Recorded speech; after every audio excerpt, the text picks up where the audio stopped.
Hello दोस्तों, नमस्कार। स्वागत है आपका बिहार एक्सप्रेस न्यूज में। ताज़ा नजर डालते हैं बिहार की तमाम मुख्य बड़ी खबरों पर। इससे पहले वीडियो को लाइक नहीं किया तो लाइक करें, साथ ही चैनल को सब्सक्राइब कर लीजिए। पटना और सहरसा से दिल्ली समेत कई शहरों के लिए रिजर्वेशन की जरूरत नहीं। भारतीय रेलवे ने ट्रेनों में हो रही अतिरिक्त भीड़ को देखते हुए बिहार से दिल्ली के लिए और 2 स्पेशल ट्रेन चलाने का फैसला लिया है। ये दोनों ट्रेनें अनारक्षित होगी, यानी बगैर रिजर्वेशन सफर किया जा सकता है। इनमें एक ट्रेन से पटना और दूसरी सहरसा से दिल्ली जाएगी। रेलवे ने इसका शेड्यूल जारी कर दिया है। ट्रेन नंबर 04039 सहरसा नई दिल्ली अनारक्षित वन वे स्पेशल 15 अप्रैल को सहरसा से नई दिल्ली के लिए चलाई गई है। ये स्पेशल ट्रेन सहरसा सुबह 7 बजे चलकर मानसी, खगड़िया, बेगूसराय, बरौनी, समस्तीपुर, मुजफ्फरपुर, हाजीपुर, सोनपुर होते हुए अगले दिन सुबह 7 बजे नई दिल्ली पहुंचेगी। इस स्पेशल ट्रेन में साधारण श्रेणी की 20 कोचें होंगे। बिहार में जमीन रजिस्ट्री के बाद अब बदल गए जमीन के रसीद कटवाने का नियम। बिहार सरकार की तरफ से जब से जमीन रजिस्ट्री के नियम में बदलाव हुए हैं, तब से बिहार में जमीन रजिस्ट्री की संख्या में काफी कमी देखी गई है। पहले जहां जमीन रजिस्ट्री 500 से 600 होते थे, वहीं अब जमीन रजिस्ट्री 10 से 15 हो रहे हैं। आपको बता दें कि जमीन रजिस्ट्री के नियम के बाद बिहार सरकार की तरफ से जमीन के रसीद कटवाने का भी नया नियम लाया गया है। बिहार में दिन प्रतिदिन जमीन रजिस्ट्री के लिए नए नियम के चलते कार्रवाई भी की जा रही है। आपको बता दें कि राजस्व एवं भूमि सुधार विभाग ने अब ऑफलाइन रसीद कटवाने की प्रक्रिया को बंद करते हुए ऑनलाइन रसीद को मान्य करार दिया गया है।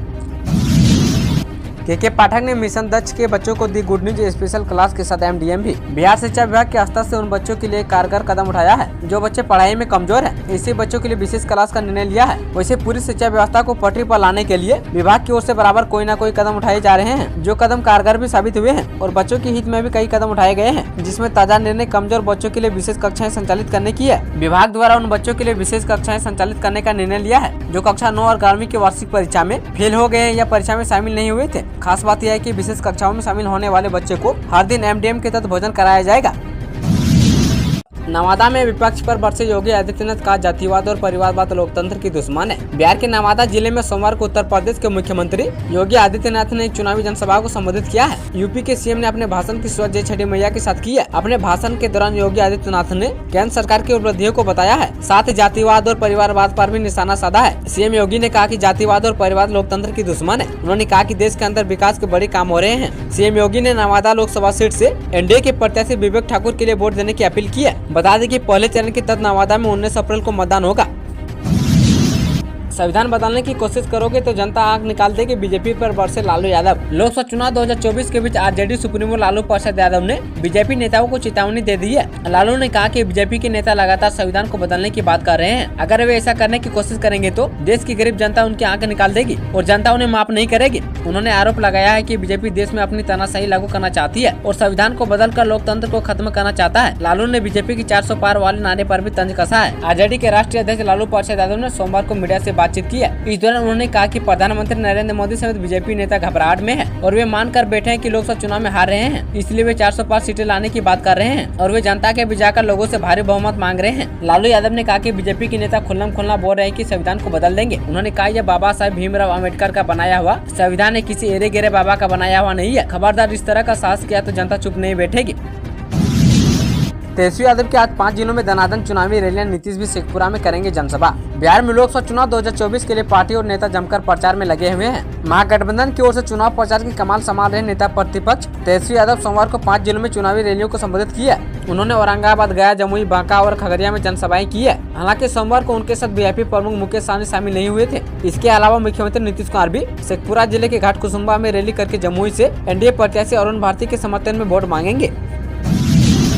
जिसके सिर पर मोदी का हाथ उसे कौन रोकेगा, पवन सिंह से चुनौती पर उपेंद्र कुशवाहा ऐसे दिया जवाब। बिहार के काराकाट लोकसभा सीट पर भोजपुरी स्टार पवन सिंह के मैदान में उतरने से मुकाबला दिलचस्प हो गया है। एनडीए ने यह सीट राष्ट्रीय लोक मोर्चा के खाते में डाला है और उपेंद्र कुशवाहा खुद यहाँ से उम्मीदवार है, तो वहीं महागठबंधन सीपीआई ने राजाराम सिंह कुशवाहा को टिकट दिया है। कभी खुद को भाजपा का सिपाही बताने वाले पवन सिंह आसनसोल का टिकट वापस करके एनडीए के खिलाफ निर्दलीय प्रत्याशी के रूप में मैदान में है। एक समाचार चैनल की रिपोर्ट के मुताबिक जब उपेंद्र कुशवाहा से पूछा गया कि उन्हें पवन सिंह कितना टक्कर दे रहे हैं, इसके जवाब में उपेंद्र कुशवाहा ने कहा कि भोजपुरी स्टार लड़े या कोई मैदान में आ जाए, इससे फर्क नहीं पड़ता है, क्योंकि जिसे प्रधानमंत्री नरेंद्र मोदी का आशीर्वाद मिल चुका है उसे दुनिया की कोई ताकत नहीं हरा सकती है और प्रधानमंत्री मोदी जी का हाथ मेरे सिर पर है और काराकाट की जनता के आशीर्वाद से भारी मतों से एनडीए उम्मीदवार की जीत होगी। उन्होंने कहा कि काराकाट में सिर्फ मोदी फैक्टर चलेगा। बिहार में आंधी बारिश का दौर थमा, कल से बढ़ेगी गर्मी, जाने मौसम का हाल। बिहार में आंधी और बारिश का दौर थम गया है। अब पटना से प्रदेश का अधिकतम तापमान में कोई विशेष बदलाव नहीं होगा। हालांकि मौसम विभाग ने मंगलवार से गुरुवार के बीच राज्य भर के अधिकतम तापमान में 2 से 4 डिग्री सेल्सियस की बढ़ोतरी का पूर्वानुमान जताया है, यानी कि इस हफ्ते गर्मी बढ़ने के आसार है। रविवार को राजधानी सहित सूबे के 30 शहरों के अधिकतम और न्यूनतम तापमान में बढ़ोतरी हुई है, जबकि जीरादेही के अधिकतम और डेहरी के न्यूनतम तापमान में गिरावट दर्ज की गई है। वहीं बक्सर और गया में हल्की बारिश हुई है। प्रदेश का सबसे गर्म जिला 40.9 डिग्री सेल्सियस के साथ शेखपुरा रहा।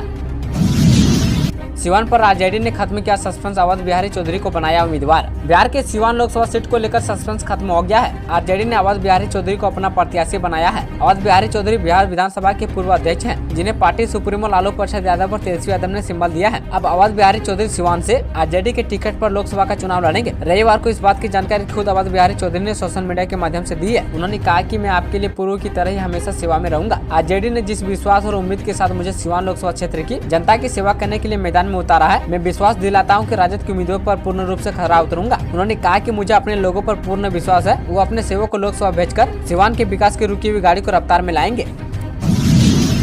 बिहार में नाबालिग लड़की का मतरांतन कर शादी का झांसा देने वाला गिरफ्तार। बिहार के सीतामढ़ी जिले में नाबालिग लड़की का मतरांतन कराकर शादी का झांसा देने वाले आरोपित युवक को पुलिस ने गिरफ्तार किया है। आरोपित का नाम तोकीर मसूर है, वो सिलाई का काम करता है। जांच अधिकारी ने बताया कि न्यायालय में लड़की का बयान दर्ज कराने और मेडिकल जांच हो जाने के बाद नियमानुसार आगे की कार्रवाई की जा रही है।